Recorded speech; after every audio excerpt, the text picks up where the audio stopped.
Sebenarnya okuloplasti itu apa sih, Dok? Jadi kalau bahasa awamnya ya, okuloplasti itu adalah... Nah, tadi dokter bilang matanya dikasih mukosa bibir. Jadi tuh lapisan bibirnya ditempel gitu, Dok? Kalau dia sesuatu itu dihasilkan, harus juga dibuang. Nah, saluran pembuangannya ada di... Ruang lingkupnya apa aja sih penyakit yang ditangani oleh okuloplasti, Dok?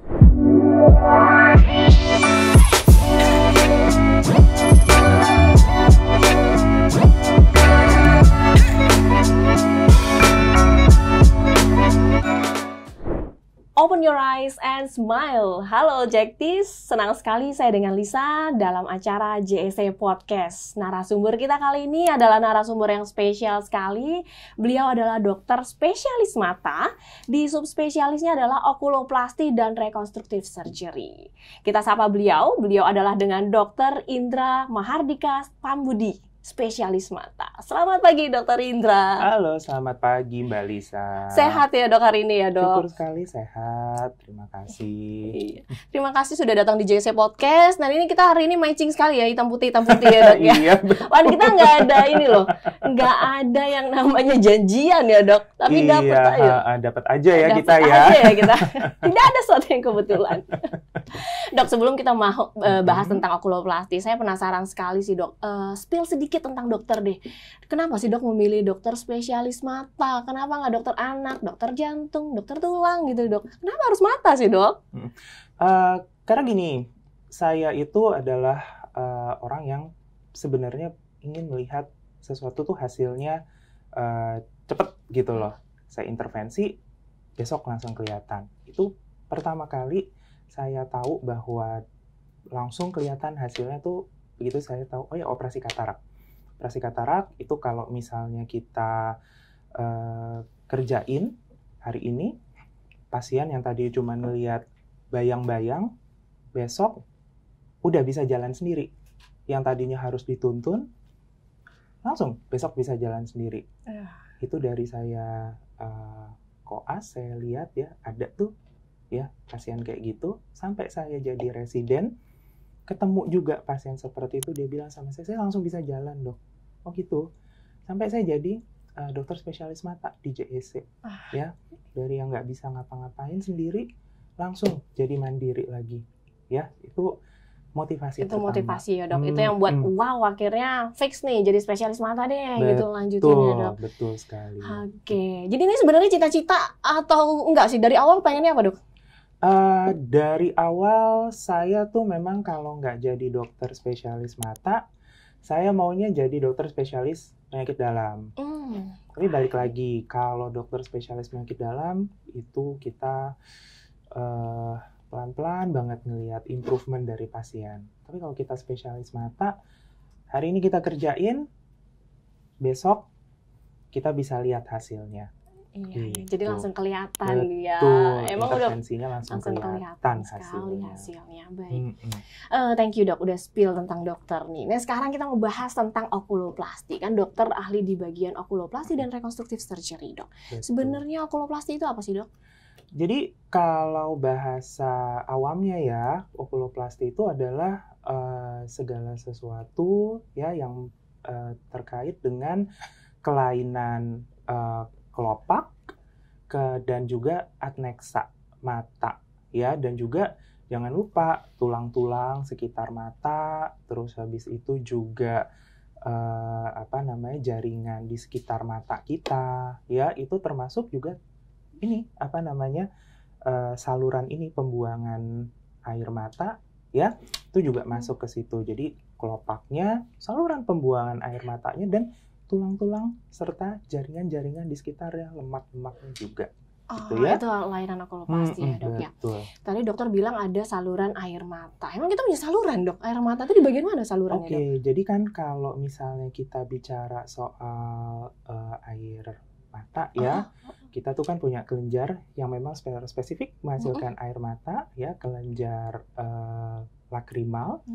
Nah dia menghasilkan air mata, terus habis itu juga ya kalau dia sesuatu itu dihasilkan harus juga dibuang. Nah, saluran pembuangannya ada di bagian tengah nih, Bagian dekat hidung hidung. kita, ya. Oke. Gitu. Jadi saluran air mata itu di hidung nih ya, di Iya, sini ya, betul, bagian saluran sini ya, bagian pembuangannya. pembuangannya ya. Betul. Oke, that's why kalau kita nangis kadang ingusan ya dok, Betul. kan ada saluran ternyata. Kadang-kadang Oke. ingusan iya, di tenggorokan juga Oh iya makin bener, lama makin asin. bener, Iya. ngerasain ya. Ternyata emang ternyata dia punya saluran dari mata ke, oke, relate ya.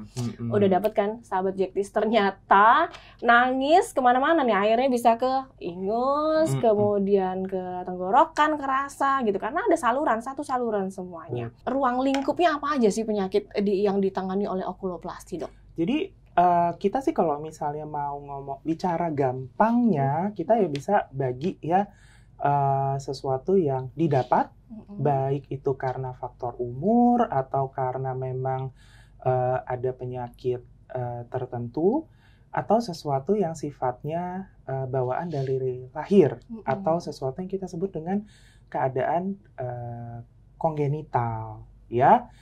Jadi kalau misalnya yang didapat, ya misalnya kelopak matanya mengendur sekali sampai akhirnya ketarik keluar, atau mungkin justru rolling ke dalam, jadi berputar ke dalam sehingga menusuk korneanya. Atau kalau misalnya ketarik keluar karena dia saking mengendurnya, itu mengakibatkan fungsi kelopak mata sebagai pelindung itu juga berkurang.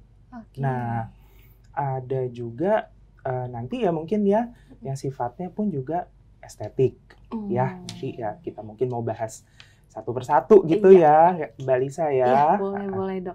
Jadi ada yang bermasalah, ada yang sebenarnya nggak ada masalah tapi datang gitu ya dok, yang sifatnya estetik tadi. Betul. Oke, dok saya penasaran tadi ada yang masuk ke dalam mata gitu ya, bulu matanya atau apa gimana? Ada foto-foto yang saya belum kebayang nih, ada nggak ya? Ada ternyata orang-orang yang seperti itu yang ngalamin ya dok ya? Betul, memang ada. Mungkin kita bisa lihat kali ya fotonya ya. Ada fotonya. Nah, ini yang pertama ya. Ini kalau pasien ini, kalau kita lihat ya, ini kan kelopak matanya itu sudah sangat mengendur dan sampai keluar ya. Itu merahnya harusnya kan nggak kelihatan. Ya, benar. Itu kita sebut dengan konjungtiva tarsus, itu harusnya nggak boleh kelihatan sama sekali.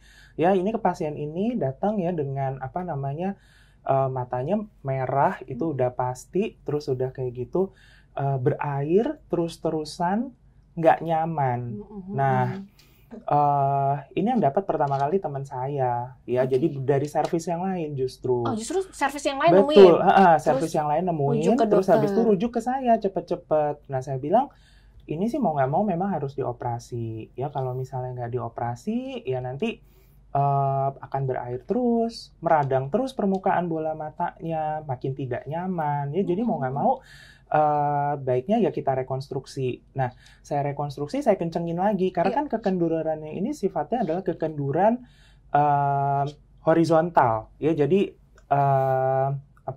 kita kencengin, dengan cara kita tarik lagi, ya, kita posisikan kembali kelopak matanya pada tempat yang seharusnya. Hasilnya pun juga cukup baik ya, karena ya bisa balik lagi. Nah, mungkin kalau kita mau lihat slide berikutnya boleh. Nah, nih yang aku mau kasih lihat, ini kan kadang-kadang orang tuh suka takut dengan bekas operasi. Bener. Ya, agak sedikit serem ya dok sebelah kanan tuh. Ya. Jahitannya ada gitu ya, ini yang bikin. Betul, jahitannya kan banyak. Nah, kita nggak usah takut ya sebenarnya, apalagi kalau misalnya kita ngomongin soal kelopak ya. Kita kalau misalnya melakukan rekonstruksi pada kelopak ya, kita memang sangat hati-hati ya. Kita bisa melakukan potongan yang memang mengikuti garis-garis tarikan yang sesuai ya. Mungkin kalau secara ilmiah kita sebutnya Langer line ya, kita ikutin itu.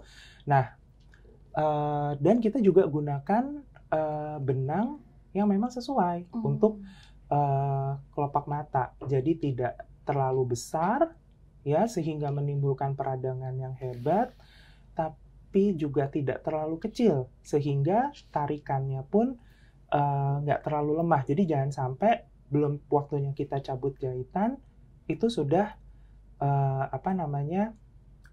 kendur jahitannya, terus habis itu malah penyembuhannya nggak bagus. Nah ini kan kalau pasien ini penyembuhannya cukup baik ya.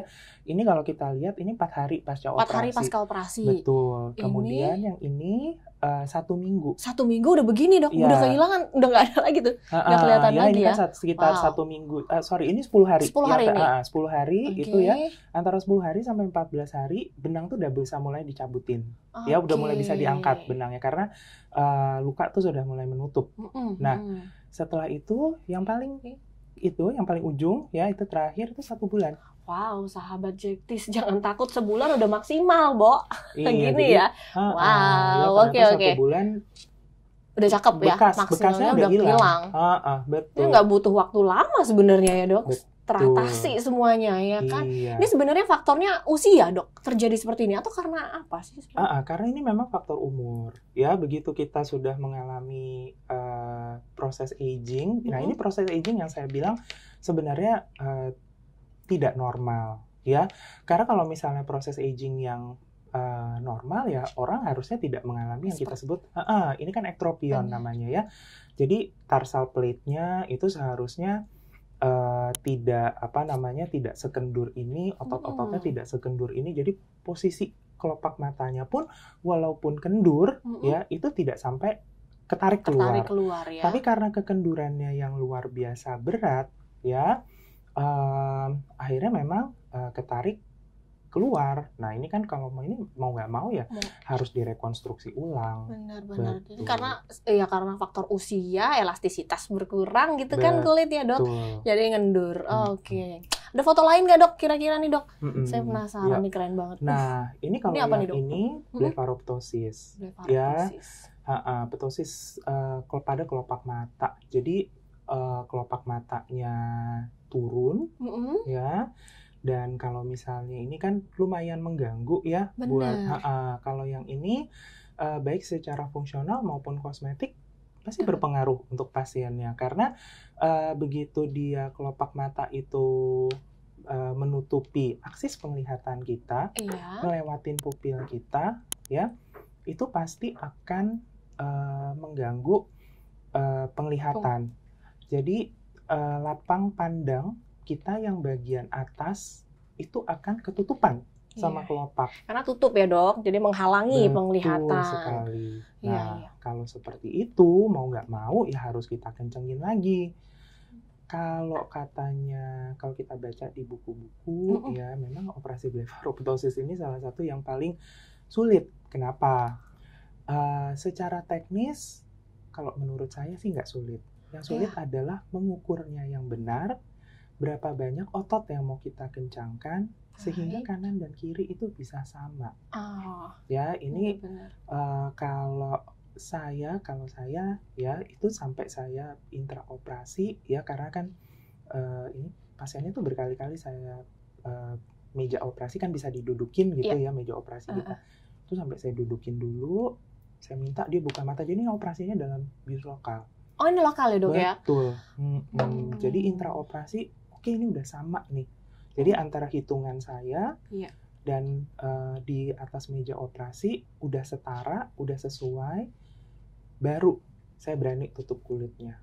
Jadi nanti, ini pasien ini juga sekitar pasca 1 bulan. 1 bulan udah cakep begini ya dok, simetris ya? Udah cukup simetris. Benar-benar. Kira-kira kalau tindakan gitu berapa lama sih dok? Waktu yang diperlukan dokter untuk akhirnya selesai? Antara 30 menit sampai 1 jam. Nggak lama ya, tapi hasilnya jangka panjang gitu kan. Betul. Wow, bener-bener. Kadang ya kondisi seperti ini kalau dilihat sekilas sebenarnya nggak terlalu yang gimana-gimana, tapi kalau untuk pasien-pasien yang mau masuk kedinasan, TNI itu akan menyulitkan ya dok, karena mereka ada perkiraan-perkiraan kayak ini. Katanya sih demikian. Ya, jadi kebetulan memang pasien ini minta ke saya direkonstruksi, alasannya itu. Masuk kedinasan. Betul. Iya, jangan sampai menghalangi cita-cita itu sih sebenarnya ya dok. Itu betul. Ya, jadi dia datang sudah digagalkan alasannya karena kelopak matanya tidak simetris. Oke, nah sahabat Jaktis jangan berkecil hati karena JSC punya solusi. Jangan lupa datang ke Dokter Indra ya, dokter okuloplasti dan rekonstruktif karena selalu ada solusi Jadi seperti ini kan udah mulai oke nih dok ya, udah oke banget. Jadi mungkinan dia akan melanjutkan mungkin ya di Betul. tahun depan mungkin. Jadi dia, saya masih berkorespondensi ya sama dia. Dia bilang sih udah nggak dipermasalahkan lagi untuk di pemeriksaan mediknya ya. Jadi ya untungnya sih begitu. Ya. Oke. Wah, berharap yang terbaik ya untuk pasiennya dokter yang ini ya. Betul. Oke, ada lagi dok yang dilayani di bagian okuloplastik kira-kira apa dok? Nih. Ini juga ya. Nah kalau ini yang tadi saya bilang ya, ada pasien-pasien tertentu yang memang bulu matanya, kelopak matanya itu bisa rolling ke dalam, jadi berputar ke dalam karena satu dan lain hal.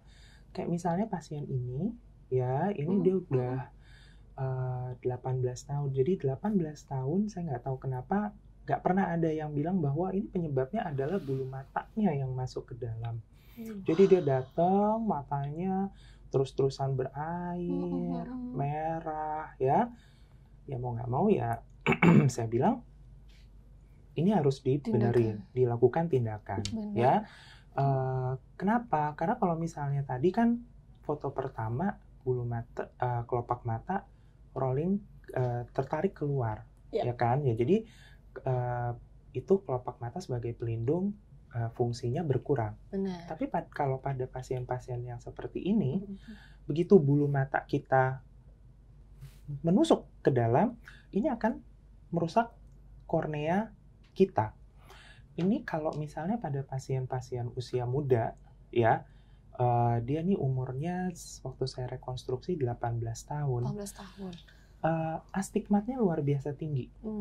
Karena korneanya ketusuk, menimbulkan astigmat irreguler. Ya.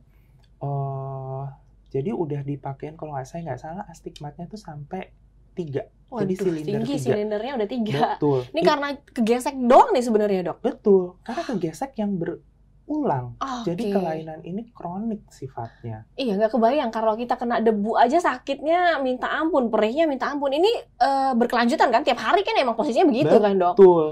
Ngebeset-beset si Ya, bagian jadi, depan. Betul. Jadi kalau misalnya kita lihat dengan menggunakan slit lamp, ya, ini korneanya itu sampai kita bilangnya, kalau kita sih bilangnya udah ada nebula kornea, ya. Tapi kalau misalnya secara awam, kita bisa bilang ini korneanya udah abu-abu. Jadi pasien pun begitu kita kasih lihat foto slit lampnya, langsung ngeh gitu loh, dok, ini kenapa nggak jernih? Lah ya itu penyebabnya, karena ininya posisi bulu matanya. Korneanya bermasalah, berarti di bagian mata ini kornea itu yang mana nih dok? Korneanya yang ini, ya bagian beningnya mata. Nah ini kan harusnya bening. Bening, oke. Jadi begitu dia ada kekeruhan, tentu ngelihatnya nggak jelas. Jadi yang tadi saya bilang silindernya jadi tinggi, ya. Udah kita pakein silinder 3 pun nggak bisa 1-0. Artinya penglihatannya masih belum maksimal. Jadi ya saya coba dulu lah informed consent, ya. Mudah-mudahan sih kalau misalnya kita benerin, mudah-mudahan ada perbaikan. Ya penglihatannya juga ada perbaikan, tapi tujuan utamanya adalah jangan perburukan dulu. Benar. Nah, saya bilang, karena kan kita kan ya namanya juga dokter. Semua tindakan yang kita lakukan ya juga harus berbasis keilmuan, berbasis data. Saya bilang kalau menurut data sih umur 18 tahun biasanya nggak berubah. Tapi kan harapan kita adalah ya jangan sampai memburuk. Saya coba, saya benerin. Untungnya setelah 1 bulan astigmatnya turun. Wow. Lumayan. Jadi berapa dok? Ya jadi tinggal 1. Wow. Ya jadi lumayan banget. Membantu gitu loh. Banget ya dok ya. Iya, dan bisa 1-0 dengan astigmat 1 itu ya bisa 1-0 ya. Jadi kita harus bersyukur banget. Menurut saya ya pasien ini pasien yang cukup beruntung gitu loh. Ya, istilahnya masih dapat bonus lah. Bener. Ya, jadi selain kelopak matanya kembali pada posisi yang benar, gejala subjektifnya yaitu seperti matanya terus-terusan mengganjal, berair, itu berkurang jauh. Secara objektif astigmatnya silindernya itu berkurang.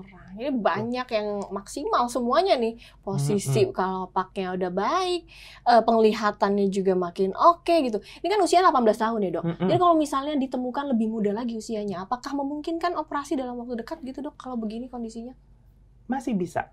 Ya, jadi kalau misalnya memang masih yang anak-anak, justru memang itu adalah kandidat untuk dilakukan operasi lebih ideal. Kalau misalnya dia masih, karena kan korneanya belum terlanjur mengalami cicatrix, ya kan, belum terbentuk jaringan parutnya, sehingga sudah pasti ya mereka tuh adalah kandidat yang lebih baik untuk dilakukan operasi. Ya, rata-rata sih kalau udah masuk usia sekolah ya itu boleh kita lakukan. Langsung ya. Lebih baik kira-kira ya sekitar usia sekolah. Karena kalau misalnya terlalu muda ya kita juga mengharapkan karena ini kan ada faktor ada faktor pertumbuhannya juga. Harapannya mungkin kita lihat aja dulu bisa nggak dia resolusi spontan. Artinya tanpa operasi kelopak matanya juga membaik ya. Tapi kalau udah masuk usia sekolah masih nggak membaik, kita lihat kok ya udah mulai cicatrix, ya jangan ditunda-tunda lagi. Sesegera mungkin gitu ditanganin. Oke. Berarti kalau anak-anak tuh biusnya harus dibuat tidur, Dok, dia? Betul, harus dibuat tidur. Saya pernah operasi paling muda ada umur 12 tahun. 12 tahun ya, Dok. Saya bujukin. Kamu berani atau enggak? Nggak usah dibius. Ternyata dia berani. Wow. Saya ajak ngobrol gitu ya. Saya ajak ngobrol, gimana kamu? Ya saya ajak ngobrol, saya pasangin lagu yang dia suka di kamar operasi kita. Di ruang operasi ada lagunya, Dok. Wah, biar rileks ya. Biar rileks dia ya. Keren banget. Bisa. Jadi jangan takut ya, sahabat Jaktis, di ruang operasi dipasangin lagu loh. Biar rileks sama dokternya, udah enak banget ngobrol. Jadi itu memicu biar pasien juga kooperatif, nggak takut di dalam gitu ya, Dok. Iya. Dia disuntiknya aja nangis sedikit. Tapi begitu udah baal ya udah tenang lagi. Tenang lagi ya. Itu perlu kesiapan mental juga sebenarnya. Tapi kalau ya takut banget, maksud saya kalau emang takut banget ya jangan kemudian tuh menjadi penghalang untuk berobat, ya. Karena kita punya alternatif lain, yaitu bius umum. Bius umum. Betul. Itu bius yang dibuat tidur sementara. Betul sekali. Selesai udah kelar gitu ya, nggak berasa. Wah, bius umum. Betul. Oke. Nah, apa, Dok? Bagaimana gejala-gejala lain yang pasien alami? Kan tadi kelopak mata rata-rata, Dok ya. Ada yang lain, gejala apa sih yang mereka alamin kalau udah mengalami kelainan ini, Dok? Biasanya sih yang benar-benar paling bikin ganggu ya kalau dari gejala itu adalah matanya berair. Mata berair. Dan seperti ada sensasi benda asing. Ya, itu kita memang harus lihat betul. Ya, kita mesti cek apakah kelopak matanya itu mengalami masalah. Ya, apakah bulu matanya menusuk, baik kelopak atas ataupun kelopak bawah, ya. Dan beberapa pasien juga kadang-kadang datang ke kita tuh keluhannya, Dok, kok kelopak mata saya nggak sama ya kanan kiri, kayak yang tadi itu ya. Ya, dia bilang kelopak mata saya nggak sama nih kanan sama yang kiri. Ternyata memang betul ada yang turun kelopak matanya. Nah itu bisa kita lakukan rekonstruksi ya. Kalau misalnya nih keluhannya adalah matanya berair terus, ya kita juga mesti cek tuh kelopak matanya tadi ya ada yang menusuk atau enggak. Sama jangan lupa, tadi kan saya di awal sempat bilang ya kita tuh punya saluran pembuangan air mata ya yang di sini ya, yang di sisi dekat hidung. Nah kalau misalnya semuanya tuh aman, matanya tidak dry kita harus pikirkan jangan-jangan kesumbat, ada sumbatan. Nah kalau ada sumbatan ya kita cek lancar nggak sih, ya kita lakukan namanya tes anel ya, paling sederhana itu ya kita bisa lakukan di poli. Kita cek, oh kalau ternyata ada sumbatan tentu ada solusinya ya mau nggak mau memang ya namanya juga kelainan anatomi pasti harus dilakukan operasi. Ya namanya operasinya DCR, dacryocysto-rhinostomy. Ya kalau di Jakarta Eye Center kita bisa lakukan baik eksternal, jadi ada sayatan di sininya, atau kita bisa lakukan endoskopi. Ya rasanya sih kalau di seluruh Indonesia yang ngerjain endoskopi baru JEC ya. Wow, ini baru JEC yang melakukan ya? Endoskopik DCR. Ya, jadi hampir nggak ada bekasnya ya kalau secara endoskopik. Padahal gitu. itu dibeset sedikit tadi ya dok ya? Nah, kalau endoskopi kan kita pakai masuk dari hidung. Betul, jadi semua lubangnya semua kita aksesnya dari hidung. Tapi kalau misalnya eksternal, aksesnya dari kulit. Baik dua-duanya secara hasil hampir sama baiknya, tapi kalau misalnya sangat yang ditekankan dari pasien adalah fungsi estetiknya, boleh dipertimbangkan pendekatan lewat endoskopi. Karena benar-benar nggak ada bekasnya dari luar. Iya ya, wow.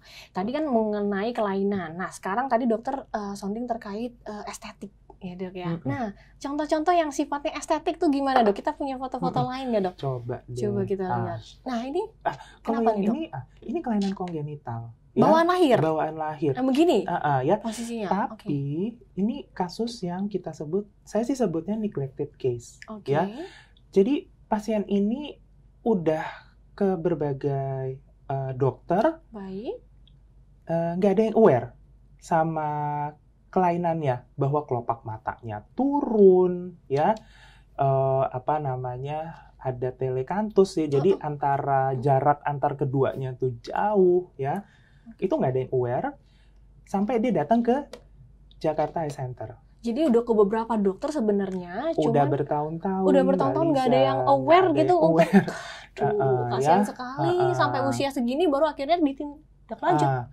Permasalahannya adalah ini tuh bukan cuma kelopak matanya turun, karena kan dia sudah berkepanjangan, ya. Dia itu sampai datang waktu itu datang ke teman saya dulu, ya, dari servis lain lagi. Dari servis lain yang nemuin? Yang nemuin servis lain, ya. Jadi dia datang dengan kepala yang sudah head tilting gini. Oh jadi posisinya begini nih ketemu dokter? Karena kan kalau kelopak matanya turun, ya, mau nggak mau untuk bisa ngelihat, ya dia harus posisinya dinaikin untuk ya agak naik kepala gitu ya. Benar-benar. Agak capek ya dok ya kalau begitu ya. Pasti sakit lehernya. Ya, terus teman saya lihat, oh ini nggak normal, ya. Dan pasti servis okuloplasti rekonstruksi bisa kerjain, bisa melakukan sesuatu gitu loh untuk pasien ini. Dikirimlah ke saya, ya udah saya bilang. Ya balik lagi ya, kita inform consent ya, ini kasus sulit. Ya, kasusnya sulit sekali. Ini kita sebut ya namanya blefarophimosis ya, udah langka, sulit pula.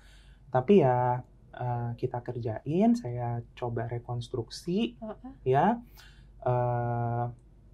Hasilnya cukup baik. Begini. Ini hari keberapa nih dok? Ini dia udah datang ke saya sekitar, ini udah 6 bulan. Ini udah 6 bulan. Kenapa saya kasih lihatnya yang 6 bulan? Ini kan juga kita harus ngomong, kalau ini mungkin kambuh lagi atau enggak sih? Ya ternyata udah 6 bulan pun, ya udah masih bagus gitu kan. Ya jadi memang kita sih kalau dari kita, kalau memang kita masih bisa kerjakan sesuatu, dan kita punya keyakinan, oke nih kayaknya hasilnya bisa bagus deh.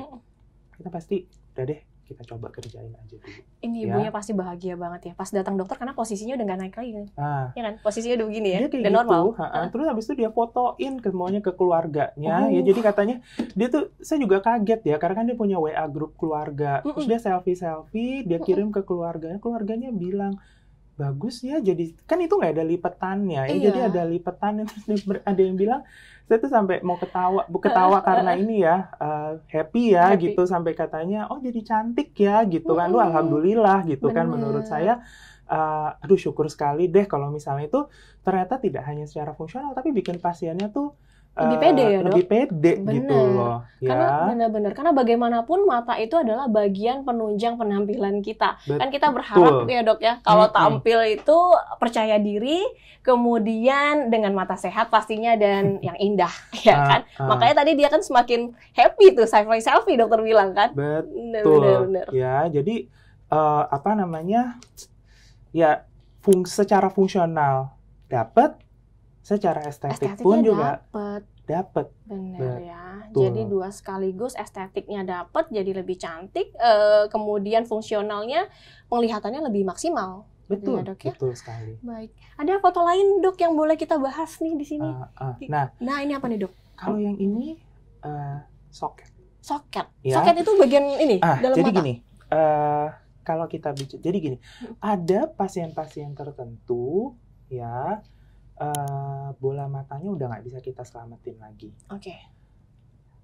Mulai dari kasus trauma kah, kasus tumor, ya itu juga kadang-kadang bola matanya udah nggak bisa kita selamatkan lagi. Jadi terpaksa diangkat. Mau nggak mau tuh buletan tuh diangkat, Dok. Bulbus Mata-mata populi. buletan. Ini semua dicaplok, Dok. Betul. Wah. Itu, ya itu memang udah pilihan terakhir. Itu udah nggak ada lagi gitu jalan lain ya. Betul, udah mau nggak ada mau. jalan lain. Ya, Oke. kita kalau di servis okuloplasti itu benar-benar sudah pilihan lain.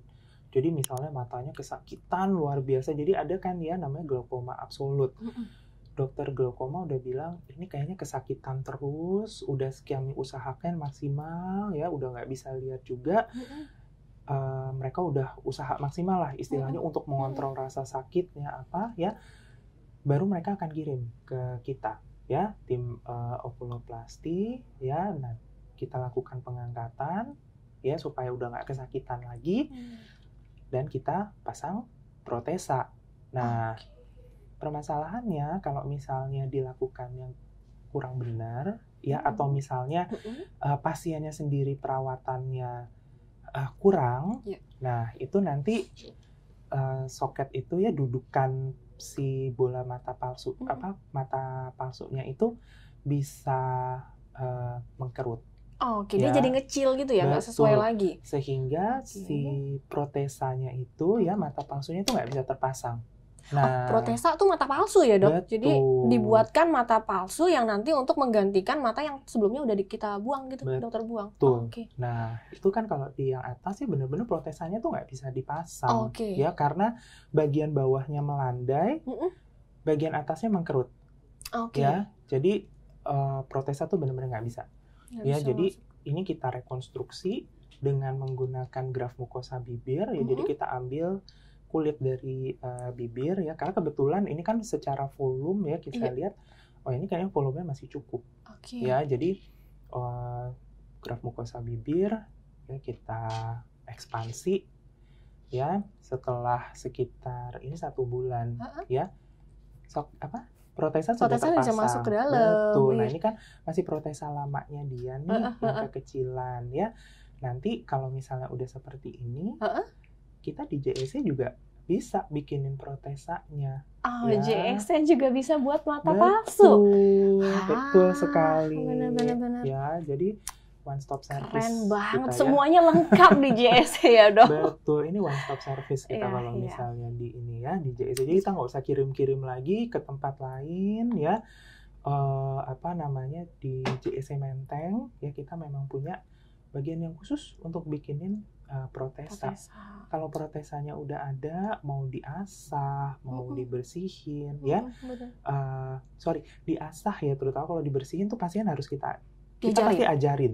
Kita ajarin ya. Benar. Ngelepasnya gimana, masang laginya gimana, ngebersihinnya gimana, dan kapan boleh dilepas pasang. Jadi cara merawatnya pun kita ajarin.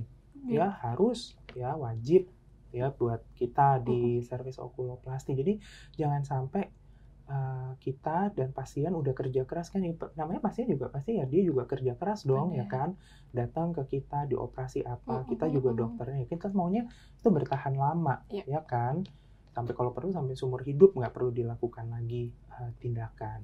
Iya, nanti di gitu. JSC itu diedukasi, dilatih langsung sampai benar-benar paham gitu ya dok, buat sendiri akhirnya mandiri dibuat kerja di Betul. rumah. Jadi JSC sahabat Jaktis nggak perlu keluar negeri, JSC lengkap semuanya, nggak perlu harus kemana-mana, semuanya ditangani di dokter JSC. Nah tadi dokter bilang matanya dikasih mukosa bibir, jadi tuh lapisan bibirnya ditempel gitu dok? Jadi jadi lapis terluar mukosa itu kan di bibir kita ya, itu kan lapis terluar ya. Iya. Itu kita ambil setipis mungkin, ya benar-benar setipis mungkin sampai kalau saya bilang ya sampai ngebayang gitu ya. Kita ambil hanya benar-benar mukosanya saja, pindahin untuk mengekspansi ininya, memperluas si soketnya. Keren banget ya profesi sebagai dokter gitu ya dok. Kepikiran gitu ngambil kulit yang ini tempelin di mata untuk akhirnya buat maksimal si pasiennya. Betul, nah itu makanya kan kita juga trainingnya juga panjang proses itu ya, kita juga ada additional training lagi, additional training yang sifatnya formal gitu loh ya. Jadi bukannya kita coba-coba atau apa, enggak. Jadi secara teori kita punya ya, kita baca lagi bukunya, selalu buka lagi jurnal ya, selalu update lagi secara keilmuan dan dilatih lagi. Nah, pelatihannya pun juga formal dan terstruktur ya. Jadi kalau saya bilang ya jangan takut gitu loh ya. Bener. Karena kita di sini ya bukan coba-coba. Ada asas keilmuan yang kita pegang dalam menata laksana pasien kita. Ya, dokter profesional selalu update dan didukung dengan teknologi-teknologi yang luar biasa. Betul. Benar ya. Oke dok, kita lanjut. Ada lagi dok yang ini kenapa nih dok? Oke, kalau yang ini, jadi saya mau bilang bahwa memang kenapa sih ya saya tuh pengen juga ya jadi ahli okuloplastik ya, udah capek-capek jadi dokter mata kok malah ngurusinnya kelopak, ya kan? Karena ahli okuloplastik itu salah satu bagian dari mata yang tidak serta-merta hanya ngurusin matanya aja. Ini adalah pasien dengan kelainan tiroid. Ya. Ini kelenjar tiroidnya bermasalah gitu dok? Betul. Jadi memang dia kita sebut dengan Graves disease. Iya. Nah, bermanifestasi sebagai Graves ophthalmopathy. Jadi selain memang kelenjar tiroidnya kena, bermanifestasi sebagai hipertiroid, jantungnya ya berdetak cepat sekali, terus berat badannya turun. Nah, penyakit ini juga mempengaruhi mata ya. Iya. Jadi jaringan ekstraokularnya ya, baik ototnya, lemaknya, kelopak matanya ya, itu kalau kelopak mata ketarik. Kalau otot-ototnya membesar, jaringan lemaknya ikutan membesar. Nah, matanya jadi merah, meradang seperti ini. Nah, kalau misalnya sampai otot-ototnya membesar, ya, ini kan otot mata kita bergerak sampai ke belakang, ya kan, sampai ke belakang gini. Ini kalau dia menjepit menjepit saraf mata kita, tajam penglihatannya bisa drop mendadak. Pada keadaan seperti ini, ya, ahli okuloplastinya Jakarta Eye Center itu akan bekerja sama dengan dokter penyakit dalamnya Jakarta Eye Center juga. Jadi balik lagi ya, kalau kita udah ngomongin tiroid, ya itu one stop service lagi, ya. Dokter internis juga ada di sini gitu ya, dok? Ada, betul. Yang sudah konsultan endokrin. Nah, artinya apa? Ya, pengobatannya pun juga istilahnya tuh holistik gitu loh. Tiroidnya kita obatin, matanya pun kita obatin. Nah, gimana ngobatin matanya? Ya, steroid dosis tinggi.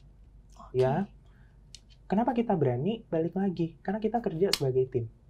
Dokter penyakit dalamnya ada, ya. Jadi efek sampingnya pun bisa kita awasin. Dan kita pun juga mengikuti guideline yang paling baru ya, guideline internasional. Ya, jadi nggak usah takut tuh. Ya, ini hasilnya pun juga cukup baik. matanya merah. Dari merah ini before ya dok, seperti ini ya. Akhirnya afternya seperti ini. Kesannya sih sebenarnya kayak sedang melotot ya dok, karena tadi ya meradang gitu ya. Meradang dan ekspansi. Jadi bola matanya tuh kedorong sebenarnya keluar. Nah begitu obat-obatannya sudah masuk, peradangannya berkurang, bola matanya bisa masuk lagi gitu loh ya. Dan yang tadinya, ini kan kalau kita lihat ya, ini pasien ini kan juga agak sedikit juling. Iya ya dok ya. Jadi agak nggak sejajar lagi nih. Betul. Nah begitu dia obatnya masuk, pengobatannya sudah mencapai ini ya, dosisnya sudah cukup gitu ya, udah siklusnya sudah selesai. Posisinya balik lagi, betul ya. Dan kalau misalnya memang ya, beberapa pasien kita tuh datangnya juga tanda kutip terlambat. Ya mungkin dia entah dari nggak aware dengan keadaannya. Nah itu bisa juga nanti setelah matanya tenang, tiroidnya fungsinya sudah stabil, boleh kita pertimbangkan yang namanya dekompresi orbita. Ya jadi tulang-tulangnya kita kita bikin rongga di tulangnya, kita bikin menjadi lebih luas, lemaknya yang mungkin berlebihan kita buang, sehingga memberikan ruang untuk ototnya yang terlanjur membesar, ya punya ruangan baru gitu loh, untuk dia menduduki tempat yang baru. Jadi bola matanya tadinya kelihatannya nonjol banget, jadi bisa masuk gitu. Jadi posisinya normal lagi gitu, nggak keluar lagi, nggak menonjol gitu. Oke. Bisa sampai tindakan juga sebenarnya operasinya ya dok. Tapi ya itu sebenarnya sesuatu yang kita pengennya jangan sampai deh. Betul. Jangan sampai ya, karena memang itu bukan operasi yang mudah. Tapi kalau misalnya memang membutuhkan, kita bisa kerjakan. Kira-kira seperti itu. Oke, tadi tentang tiroid. Ada lagi gambar lain mungkin? Nah ini yang terakhir ya, ini kalau misalnya kita ngomongin soal estetik, ya, kosmetik nih. Kosmetik ini kan kalau kita lihat ya, sebenarnya pasien ini baik-baik aja. Iya benar. Ya. Aksis penglihatan terbuka maksimal, ya kan? Bulu mata nggak ada yang bermasalah, tapi dia datang, ya, dengan keluhan, dok, ini kulitnya, kulit kelopak saya yang atas kok berkelebihan ya gitu kan. Ya udah saya bilang, ya kalau misalnya memang mau, kalau kelebihan kulit mau nggak mau memang harus dibuang. Ya kita nggak mungkin melakukan metode non surgikal untuk kelebihan kulit. Ya, jadi saya rekonstruksi, saya buang kulitnya. Kebetulan juga yang mata kirinya tuh kan ada santalasmanya. Ini ya dok, benjolan kuning itu ya dok. Benjolan kuningnya. Bener, di sini nggak ada lagi dok. Saya buang aja. Sekalian tuh dok. Santalasmanya juga ikutan saya buang, saya rekonstruksi. Hasilnya cukup baik. Ya pasiennya happy. Ya, jadi kan lipetannya kelihatan lagi. Dia kan sebenarnya udah punya lipetannya. Iya benar. Ya, jadi ya saya ikutin aja. Lipetannya pun juga nggak saya naikin, nggak saya inin. Karena kenapa? Saya lebih kita kalau di sini maunya semua tuh balik lagi ke posisi yang sewajarnya. Kita kan orang Asia. Jangan bikin lipetan ketinggian. Nanti kan jelek gitu loh kelihatannya, nggak cakep ya kan, nggak pantas, proporsi muka kita nggak terlalu besar, nggak kayak orang Eropa. Tapi kalau lipetannya setinggi orang Eropa ya, kalau orang Eropa tuh kan bikin lipetan bisa sampai 12 mili, nggak apa-apa karena memang muka mereka pun lebih besar daripada kita. Tinggi mereka rata-rata 180. Nah, kalau orang Asia kan tinggi rata-ratanya 160, bahkan mungkin orang Indonesia 160 kalau perempuan udah tinggi banget gitu kan. Nah, jadi ya kita juga tanda kutip kita pantes-pantesin. Nah, ini kan kita ikutin anatominya dia, ya. Dan selalu saya bilang sama pasien kalau misalnya mau melakukan sebuah tindakan estetik, itu jangan lupa kita juga harus memperhatikan fungsi mata, kelopak mata kita sebagai pelindung mata. Ya, jadi kalau kulit ya jangan kebanyakan. Buang kulitnya. Dan jangan lupa, ini kan pasien masih muda, ya kan, masih berapa, sekitar kalau saya nggak salah 40 tahunan, ya kan, umurnya masih panjang, Syukur-syukur bisa sampai 80 tahun. Saya bilang sama dia, nanti lemaknya saya nggak mau buang banyak-banyak, ya. Emang kalau misalnya saya buang sekarang, bagus deh. Tapi nanti lihat 10 tahun lagi, kosong nanti matanya, jadinya nggak bagus. Cepet tuanya. Saya bilang jangan. Karena dokter menilainya jangka panjang ya dok, ya nggak yang Betul, ini aja. jangan cuma mau instan. Nanti kan kalau misalnya kita kosong gitu ya matanya, ya mesti ya rekonstruksi ulang. Yang menurut saya, ya sayang gitu kan, masa operasi lagi gitu kan. Gitu. Baik, memang kalau di beberapa ras, khususnya Asia, ya mohon maaf, kalau Chinese contohnya ya dok ya, kadang kan memang kelopak matanya nggak terbentuk dengan sempurna. Betul. Nah itu kendala kita sebagai wanita, kadang nggak bisa pakai eyeliner dokter. Berarti dengan kosmetik bisa ya dok? Betul. Ya, kita bisa bikinin lipatan mata. Dengan upper eyelid blefaroplastik.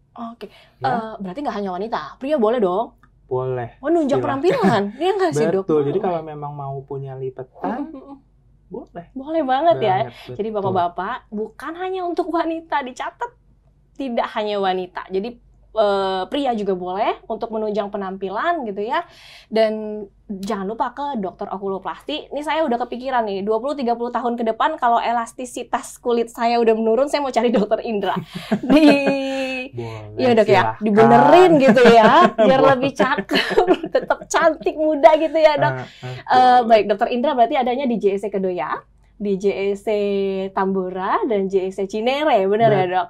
Saya akan catat jadwalnya dokter, nextnya akan ketemu dokter untuk konsultasi. Silakan, ini ya. Silakan. Jangan lupa Bapak Ibu dicari dokter Indra Mahardika Prabudi, spesialis mata di bagian subspesialis okuloplasti dan rekonstruktif. Ini kayaknya gambar kita udah habis. Udah, nggak ada lagi ya dok ya?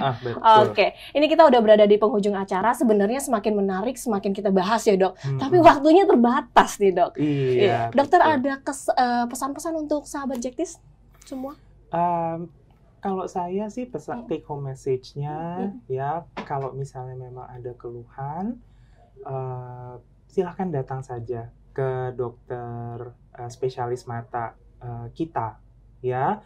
Karena gini, pun misalnya datang mungkin ke subspesialis yang kurang tepat gitu ya, jangan takut, karena kita di sini saling koordinasi. Awareness kita terhadap kelainan-kelainan mata itu sangat tinggi. Jadi kita akan saling rujuk.